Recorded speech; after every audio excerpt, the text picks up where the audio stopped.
everyone. Welcome to this week's Uplevel Live session. Today's webinar is with me. I decided that I know so many people are looking for a job right now. And, looking for a job at any other time is difficult as it is. During a pandemic, it definitely takes it to a whole new level. So I thought that I would share with you some of my past experiences in terms of landing a job.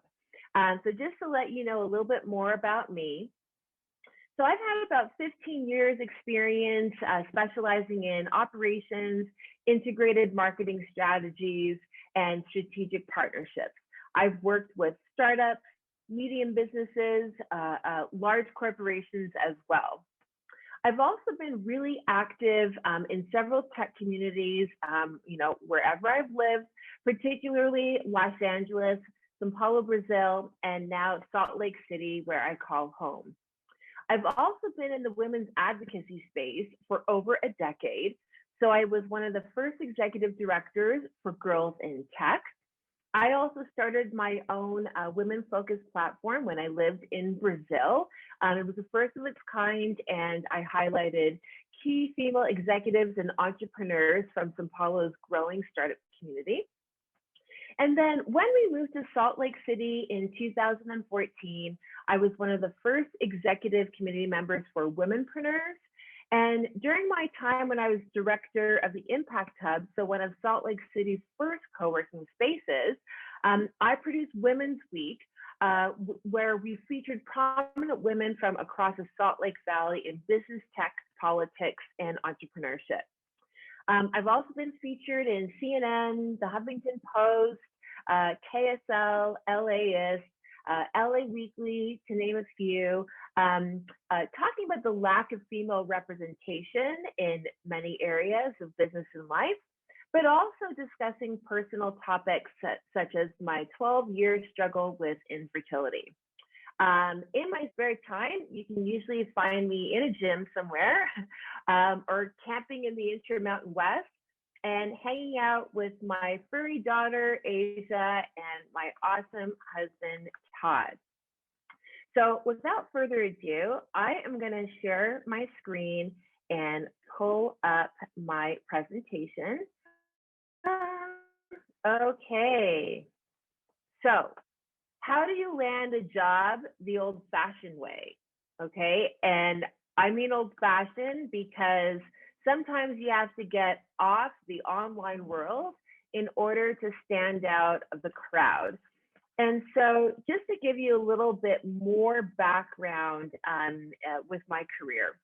So many moons ago, I started my career in the cosmetics world. So I worked my way up from being a makeup artist all the way to account director. So I worked with MAC, Smashbox, Molton Brown, which is a top UK brand. And I even worked with a top Beverly Hills dermatologist. And so I was kind of building my career and, really excited for where I was going with it. And when I married my fabulous entrepreneur husband, things changed. So we did a lot of moving around because wherever his investor needed the business to be set up, well, that's where we had to go. And so with that, I have lived in 2 continents, 3 countries, and 8 cities. So you can well imagine that I have had to reinvent myself and my career many times. And over those years, what I've learned is networking matters a lot. So networking in general, networking in the industry that you want to be in matters a lot. How you search for a job matters. And being able to try and stand out of the crowd matters. So again, this presentation is about how do you find a job, how do you land a job the old-fashioned way? Okay, and if it will allow me, oh, there we go, next page. Okay, so we all know that the job search is brutal, okay? Give me a shout out, say yes, OMG, an emoji. Tell me, is the job search brutal or what, people? It is. It doesn't matter if yes, Brian, it is so tough. It doesn't matter if it's in general. It doesn't matter, what time of year that is, right? And here we are in a pandemic, right? Um, uh, some people have lost their jobs for a myriad of different reasons. Unemployment is high. And so it just makes the job search that much more challenging. I was recently in the job search. It took me quite a long time to land the position that I'm in right now. And I feel super grateful to actually have a full-time job right now, as you all can well imagine, but have to get to this position. So search looks like, and honestly, there have been many times, so my voice is cutting out. Can everyone hear me? Is it clear? Let me know. Of course, I want you all to be able to hear me. So let me know if you can hear me. Wonderful. Okay. So I have an intimate understanding of what the job search is about, because like I said, I've had to move many times and search for a job many times. So I really know what that's about. So what are the problems when it comes to searching for a job? I left off with the ATS technology, and I was asking you, do you know what ATS stands for? So for those of you that do, say yes, no, maybe so. Give me a shout out. Let me know if you know. Yes. So ATS stands for.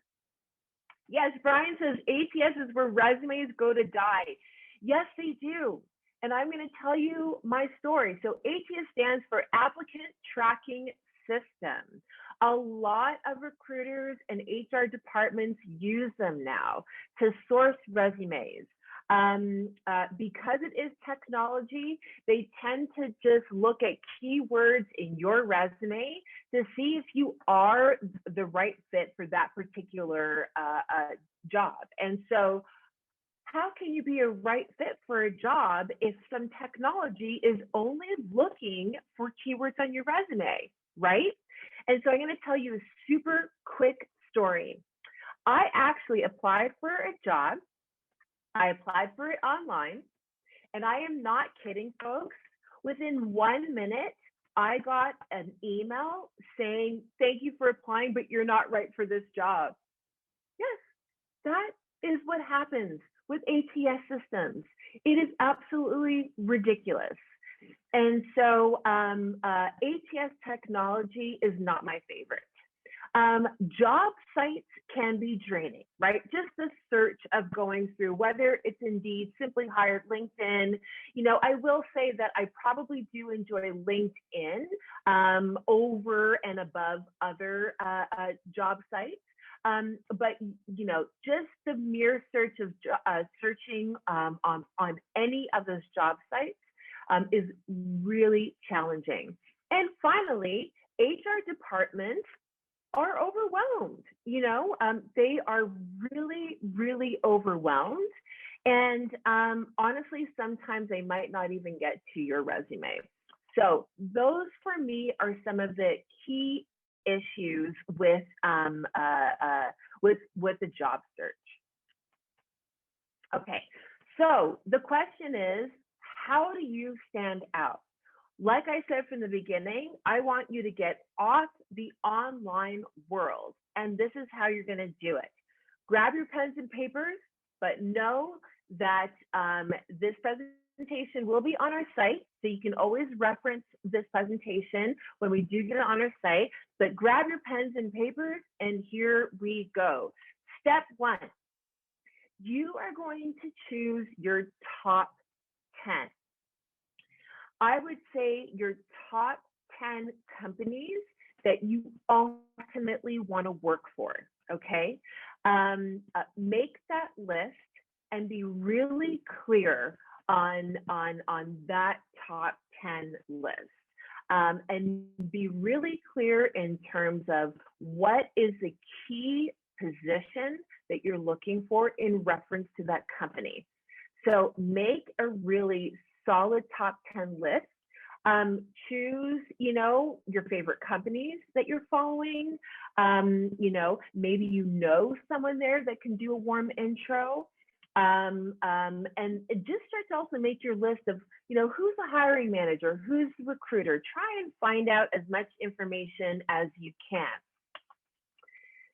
Step 2, are you with me? Give me a shout out. Brian, Hayden, Jane, Maisa, anybody, just to make sure that you're still here and you're following. Okay, so step 2, here we go.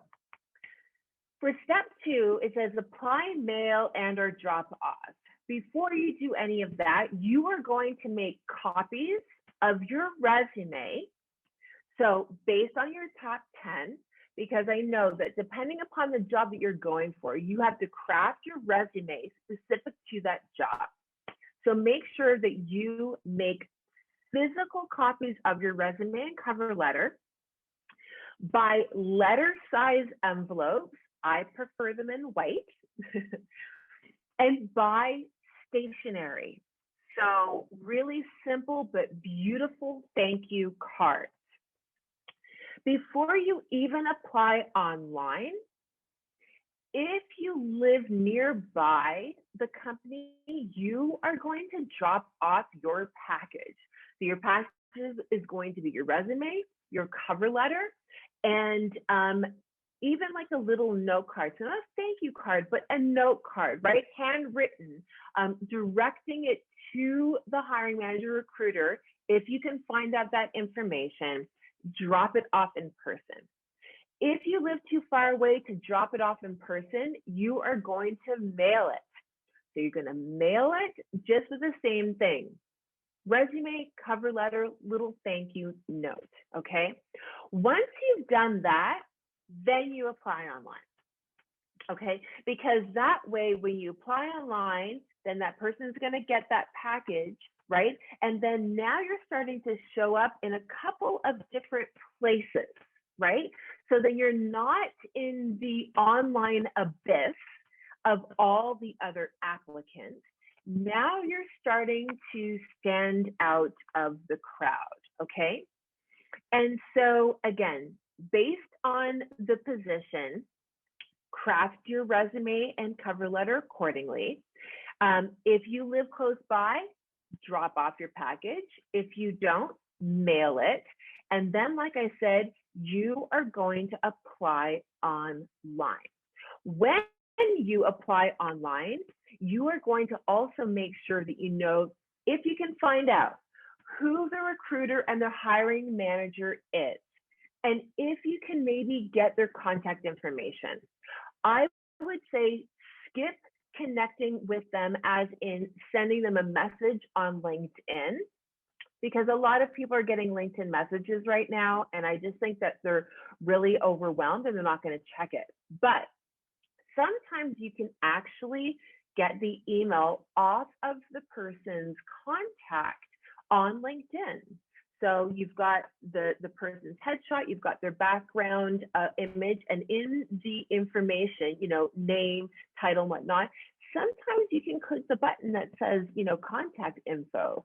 And if they have your email there, you're going to grab that email. This way, because now you have your package that's been dropped off or mailed, you've applied online, and personally, you can also just email them their package. So someone's asking, even if it's a personal email, yes. Because if you want that job, you want to be in contact with that recruiter or hiring manager. Now, If you feel that it's a little bit maybe too personal, if it's a personal email, sometimes you can pick up the phone and call the company and find out, hey, I'm trying to send an email to so-and-so. Do you mind giving me their email? I know that's a bold move. Sometimes you can get the email if the person is willing to give it to you. Sometimes you can't. So it's whatever you're most comfortable with. But again, if you want that job, you are going to go out of your way to connect with the hiring manager or the recruiter. Someone's asking what to write on the note card. You could say, dear whomever, make it specific, right? Not dear hiring manager, but dear Jane, Nicole, Brittany, whoever it is, John. Enclosed is my resume and cover letter. I have also, applied online, and I would love the opportunity to interview for this job. Something as simple as that. Now, step 3, call and continue to apply. What do I mean by that? So you've applied online, right? Dropped off or mailed your resume, right? You maybe even emailed the person. If you've done this on a Monday, you are going to call them on a Thursday. If you've applied on a Thursday, you're going to call them on Tuesday. Never wait too long to call, because you want to keep yourself as fresh as you can at the top of that person's mind when they're organizing themselves for their interview process. So really, this is not a time to be shy. You've got to be bold, and you've got to somehow make an impression. So Jane is asking thoughts on mailing during pandemic, mailing to office being on the rise to person if they're working from home. Great point. I would say that in that case, you're obviously going to have more of a challenging time of finding that person's home address. I still think that people are going to the office intermittently. I think that if they're, for example, office admins, certain people like that, right? You have to imagine companies are still getting mail, right? And people are going to the office to probably check mail. So that's why I say that you still have an opportunity to make an impression that way. Always great to say if someone's just casually walking into the office and they work there. I mean, honest to goodness, you can hand that package in and just say, hey, I'd really like to get this to so-and-so. You'd be surprised that they will get it to that person for you. And so again, call and follow up. Don't email and follow up. Call and follow up. People are not calling. Most people are relying on email or possibly a LinkedIn message. I just think you've got to go the old-fashioned way, and you've got to pick up that phone and stand out. Now, people are still checking their voicemail and all that. I'm sure maybe you're going to ask, well, if they're not in their office, they're not checking their voicemail. True. But again, I do really believe that people are keeping up to date with what is happening in the office, whether mail is being sent to the office, whether, voicemail is being, answered at their office phone. Obviously, a lot of people are going to be forwarding their calls to their cell. So again, that call will go through, your voicemail will get through, but definitely don't be shy. Pick up the phone and call. Now, step number 4, I'm calling this pre, during, and post interview. Now, for sure, you are going to be interviewing virtually. So that we know. So other than the fact that you're not going to be interviewing in person, it's the same thing. And what you're going to do is you're going to research your butt off. Just before I continue that, so Maisa is asking, is it okay to leave a message? Absolutely. I want you to leave a message. Absolutely. Again, you can't be shy during this process at all. I know our world has become so much online that we use, email, social media, text, instant message, everything as a barrier, because it is a barrier. Again, because we can't meet in person like we normally would, to call and leave a message and for someone to hear your voice and say, hey, I'm just following up. I wanted to make sure that you got my package. I wanted to make sure that you got my email. I'm very much interested in this position. I would love an opportunity for an interview or to even, chat by phone, anything along those lines. But calling is key. So you're going to research your butt off, right? Getting prepared for the interview. You want to know, where is the company located? Now, they might have offices. Let's say I live in Salt Lake City, okay? A company might have their offices here. Are they headquartered here? Maybe not. Maybe they're headquartered in New York or San Francisco, right? So understand, where is the company headquartered, right? When did the company start? Did they receive any awards, any press, latest news? Did they IPO?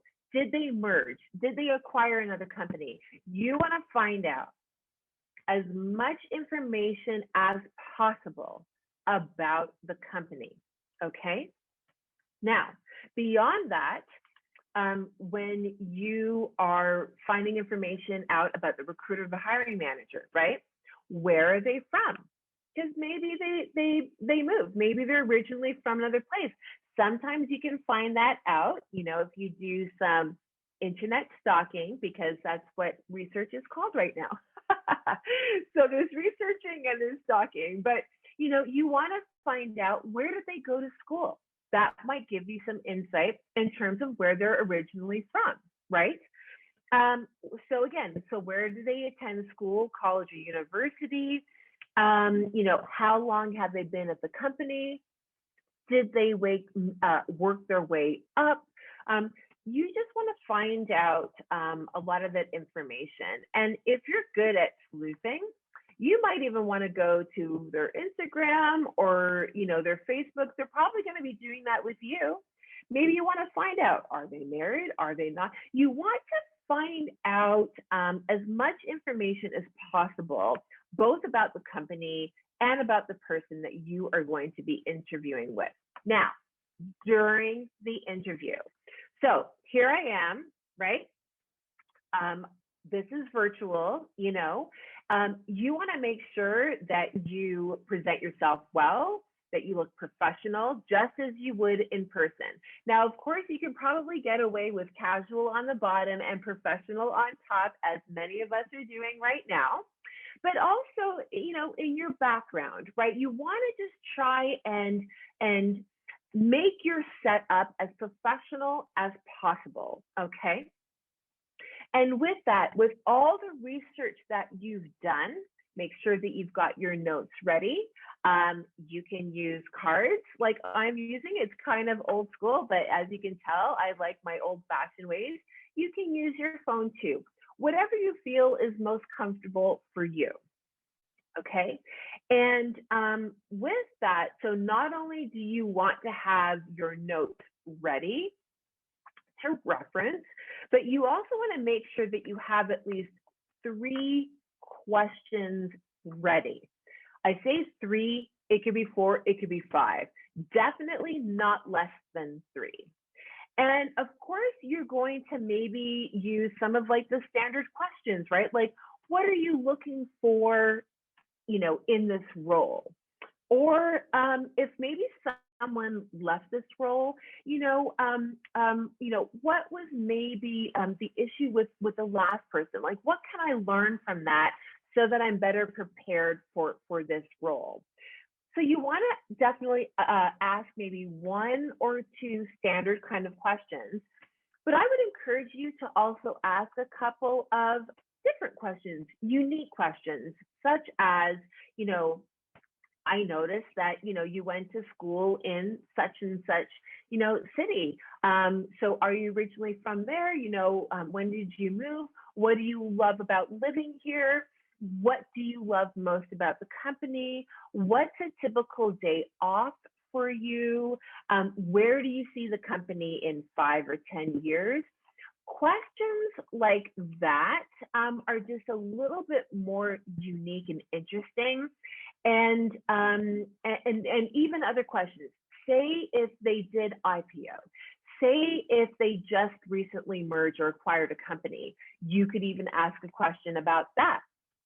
So I saw that such and such company just acquired this company. Congrats.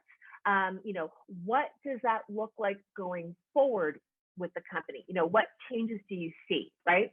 Questions like that is what helps you to stand out of the crowd, because the interviewer will see that you have done your research. Barb is saying read their blog, plus press releases, to get ideas on questions, 1,000%. You really want to know that company as much as you can by researching online, inside and out. For step 5, follow up. I can't stress enough the follow-up. Because things are different right now, but to be honest with you, they're not much different in terms of regular times when it comes to following up.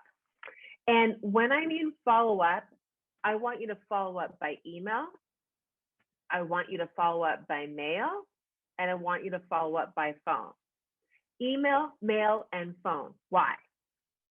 Because you need to be in the forefront of that person's mind constantly, as much as you can, without harassing, without becoming too much, but it does really matter.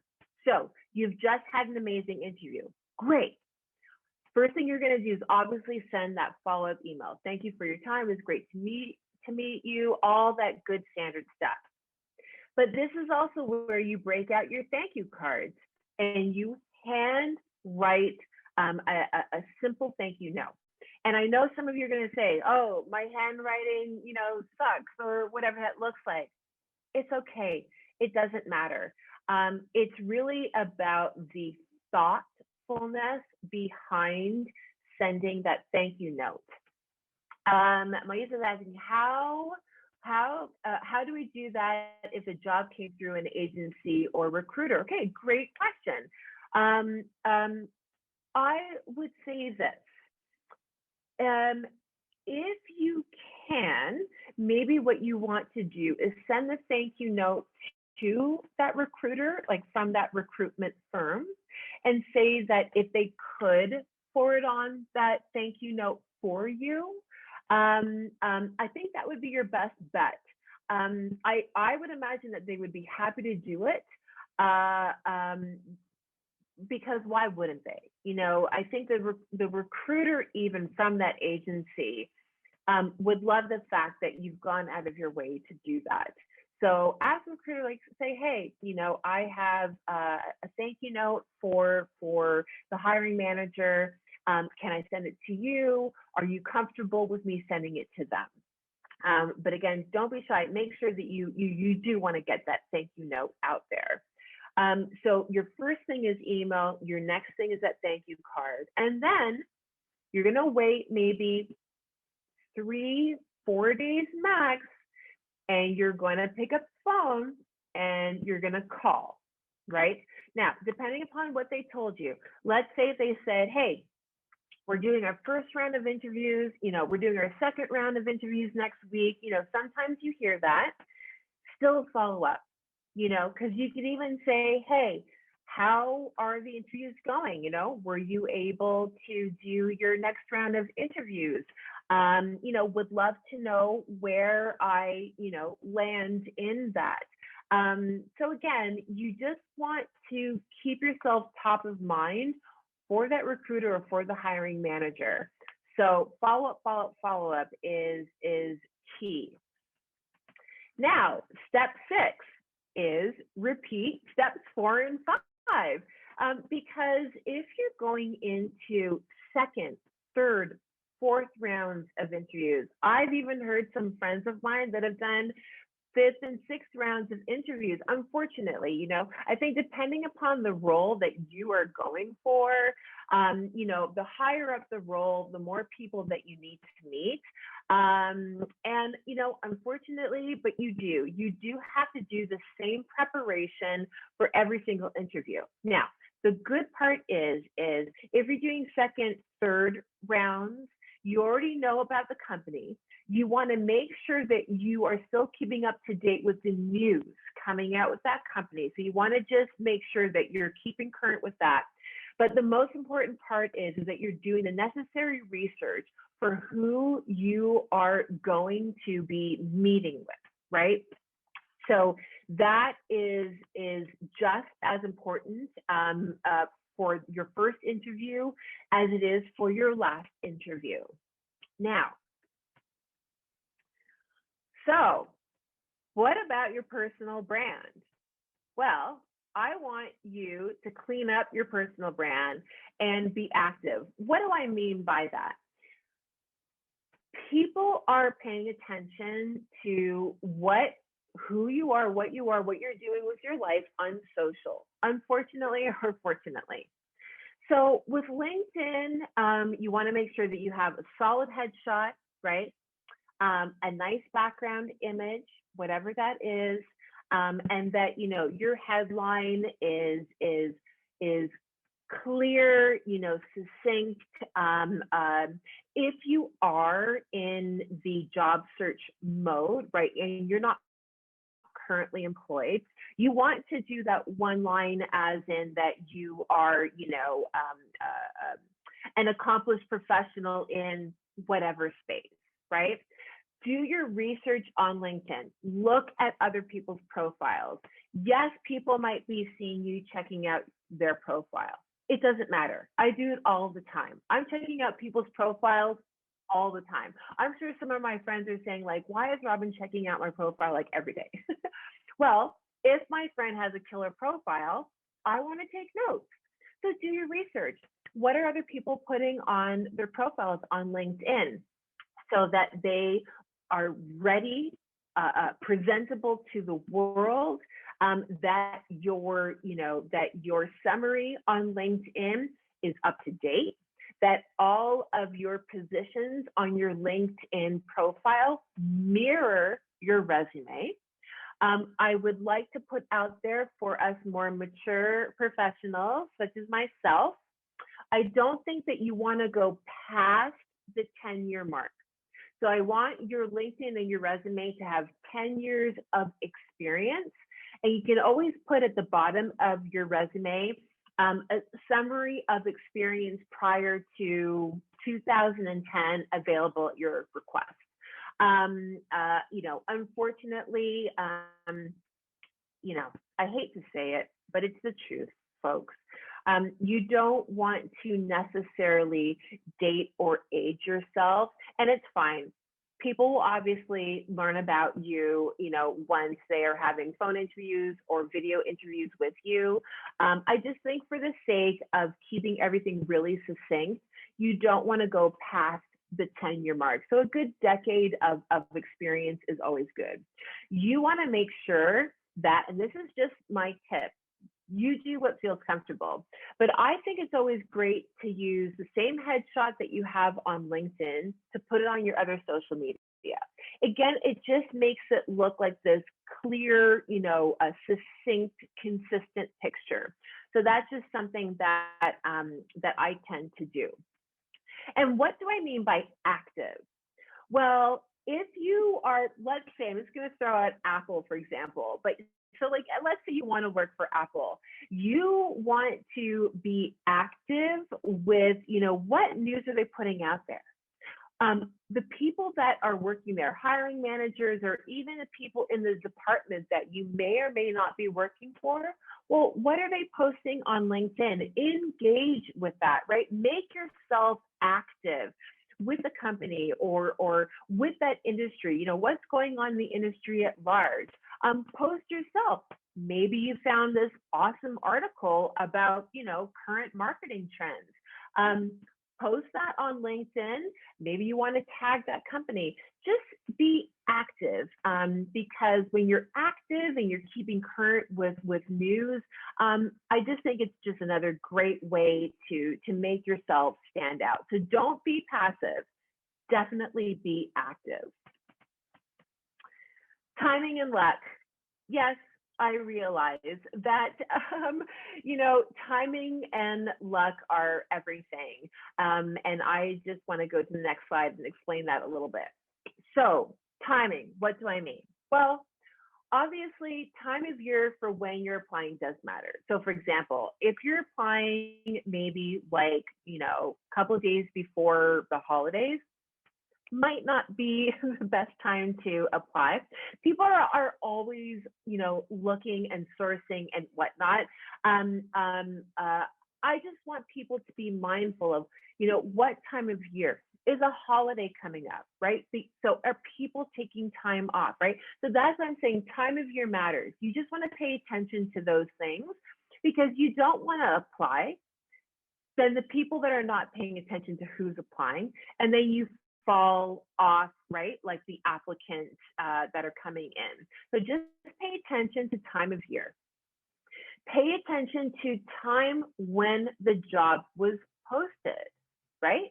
Let's say the job was posted 3 days ago. Awesome. You can get yourself in there and be one of the first few people that are applying. So timing for when the job posted matters. Now, I will say, sometimes I've applied for roles that, have been maybe sitting on LinkedIn for a couple of months. Yes, it's questionable as to why is that job still on LinkedIn. But if you can do some sleuthing and find out, maybe they forgot to take the posting down, maybe it came down and it went back up. I mean, who knows? There's a lot of different things. So I say don't keep yourself from applying, even though it has been on there for a long time. Maybe they just haven't found the right candidate. Time of week. What do I mean by that? Well, when you apply matters. I actually recently came across a post that said that applying on Mondays actually pushes you up the ranks. Who knew? I would have assumed that Mondays are really busy and people, are just busy and just, catching up from last week, getting ready for this week. But Mondays happen to be really great time to apply. So when I say that, make sure that if you're getting ready to apply on a Monday, make sure that you are dropping off or mailing your package out the week before, right? You want that package to land, right? And then your application online comes through. So you're hitting those 2 marks. And then time of day. Well, when you're following up with those people, that matters too. Do you necessarily want to follow up 9 a.m. on a Monday by phone? Maybe not. You also don't want to be following up, let's say, Friday at 4 p.m. So time of day does matter also when you are reaching out to those people to follow up. Luck. There's not a lot of things that we can do about luck, but here are just a couple of tidbits of information that I have. Were you one of the first 10 to apply? Okay. Were you able to get in contact with the hiring manager? Were you able to get a warm intro? And what I mean by that is maybe one of your friends works at that company. Maybe you met someone recently that works there. Maybe they can do a warm intro for you. Those little things kind of help in the luck category. So just keep those things in mind. I'm just going to talk about target lists really, really quickly, right? Because I'm saying that you've got your top 10. You've got that really clear-cut list of your top 10. Your secondary target list, because again, as you're waiting to see what's going to happen with your top 10 list, you're going to make a list that's just kind of your secondary list of jobs or companies that you're going for. They're not like your, let's say, dream job or dream company or dream role, whatever that may be, but that there is some connection to your top 10. right? In terms of maybe industry, types of companies, types of roles, that kind of thing. So just make sure that you've got that solid top 10 list, and then you've got that secondary target list, because as we know, the more jobs that you apply to, it's just going to help you hopefully get you that much closer to landing a job. So what are your competitive advantages for doing this? Number one is human connection. What do I mean by that? The fact that you've gone out of your way to mail in that package and that, little note card, that's the beginning of a connection, right? When you follow up by phone, that's an additional connection. So it's that human connection, if you will, that you're not getting from just merely applying online, right? So you want to try and do things that you're actually trying to connect with the hiring manager or the recruiter.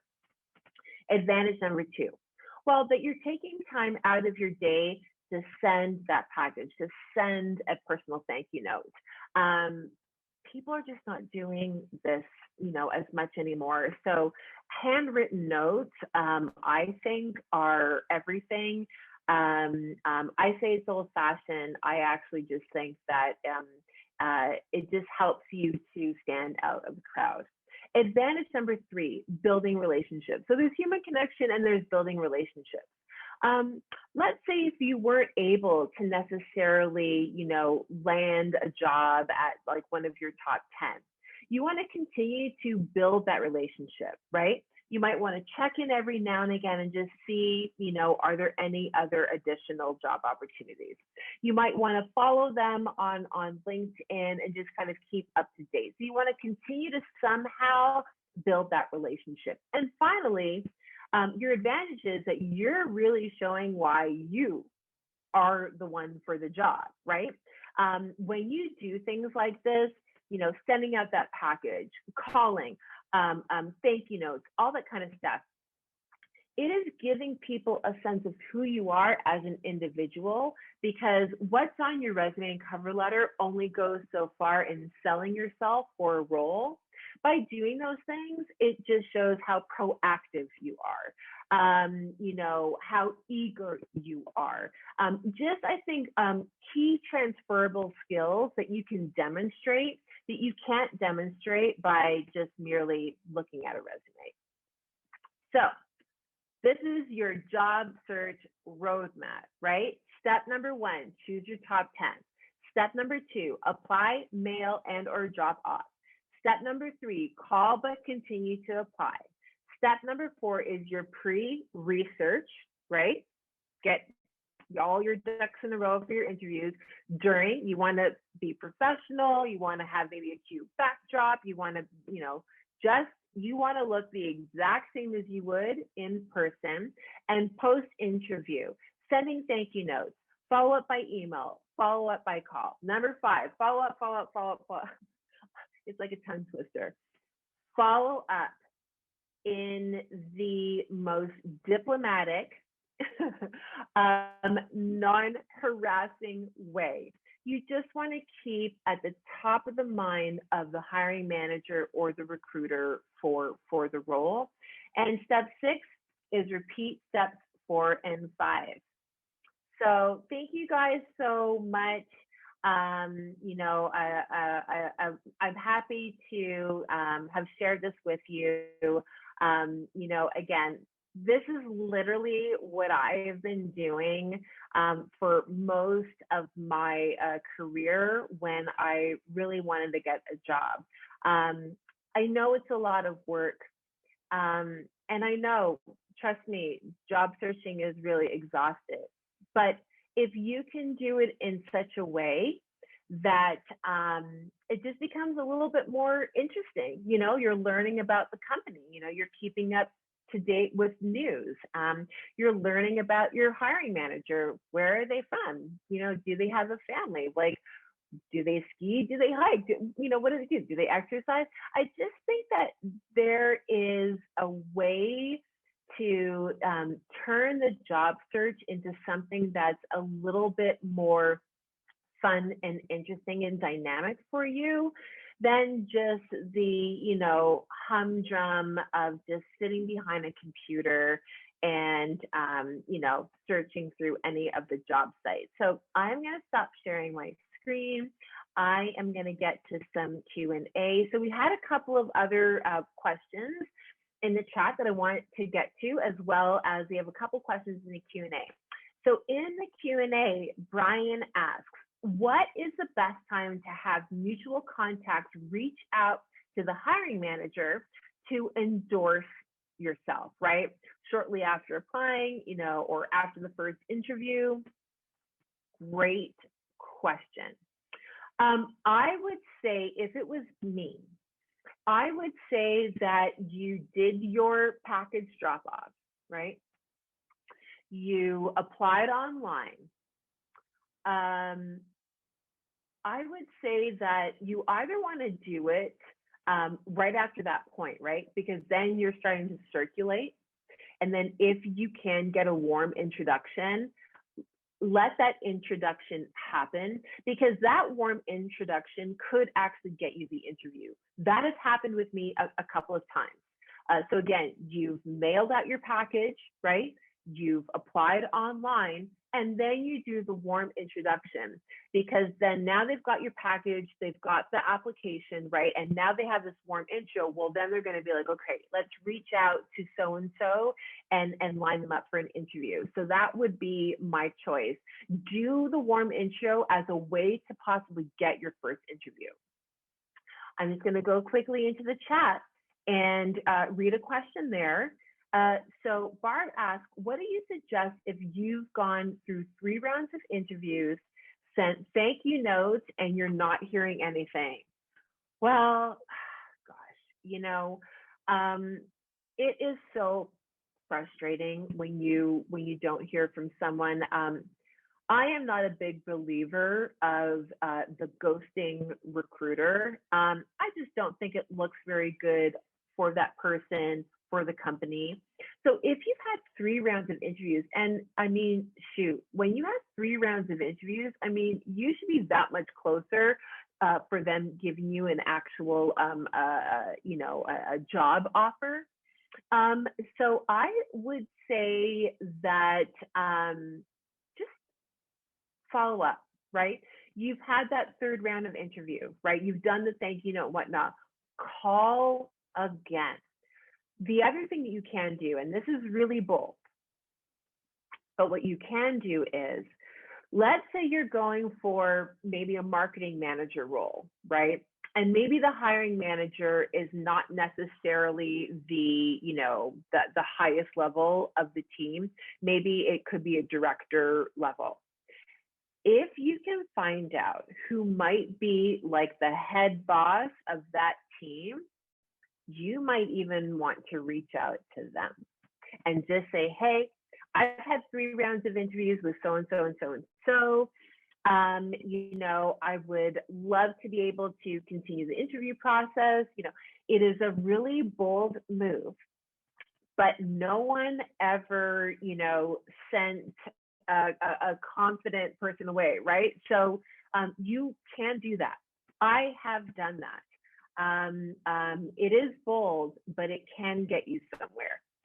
I'm going to go back to the Q&A and grab Emily's question on, do you have specific advice for finding jobs in another country, especially if you don't speak the language? Well, I do, because I lived in Brazil. And my choices in jobs in Brazil was basically to be able to to teach English. And somehow, crazy as it sounds, I was able, a contact that I had here, so I was living in Los Angeles first, so in the US, knew someone there and then connected me with the school. So I was able to teach English at a private school there. So, again, I think that don't necessarily worry about the fact that you don't speak the language. I would say just concentrate on the fact that it's the job that you're going for, the company that you're going for, and really you're going to do the same process. And you know what? Sometimes those companies are willing to teach the language, but I think you're really going to be learning the language more for your day-to-day living, not necessarily the role, because there's so many international companies or companies based in other countries that need English speakers. So I really wouldn't worry about the language. Okay, so let's see if there's anything else. Okay, Maia asks, do we mail the package also even if it's out of province? My fellow Canadian, provinces versus states. So yes, absolutely. Mail it. Like I said, if you don't live in the same city, you have to mail it. You don't have a choice. So definitely mail your package, no matter where you need to, so that you can try and get it into the hands of someone. Any other questions at all, guys? This is the time to ask me. We just have like a few minutes left. I want to make sure that we got to everyone's questions. While I wait, again, I know that this is a really challenging time. I know that you are competing with that many more people that are also searching for a job. Please don't let it discourage you. And I think while you are searching for the job, try and network the best that you can online. I've been trying to, go to as many virtual events as I can and just kind of be connected with my community. So there's, a ton of, bye Jane, jumping off to another meeting, bye.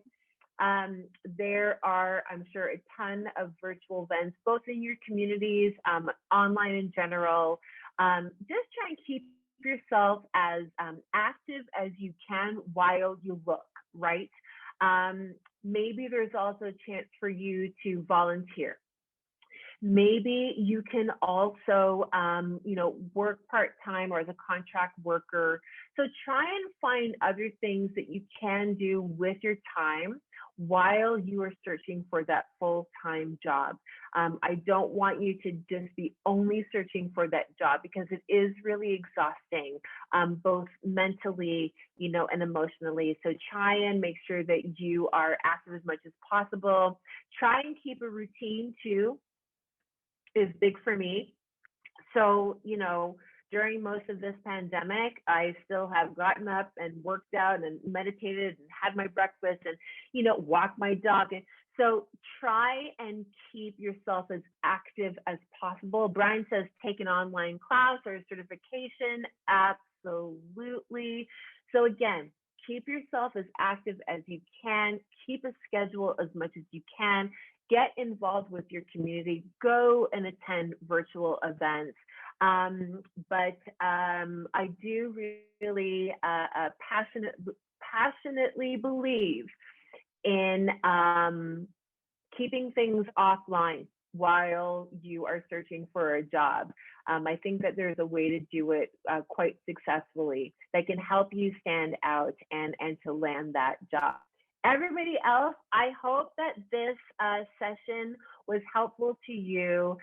Again, how to land a job the old-fashioned way. I really do believe that, phone and mailing hard copies of your resume and cover letter go a really, really long way.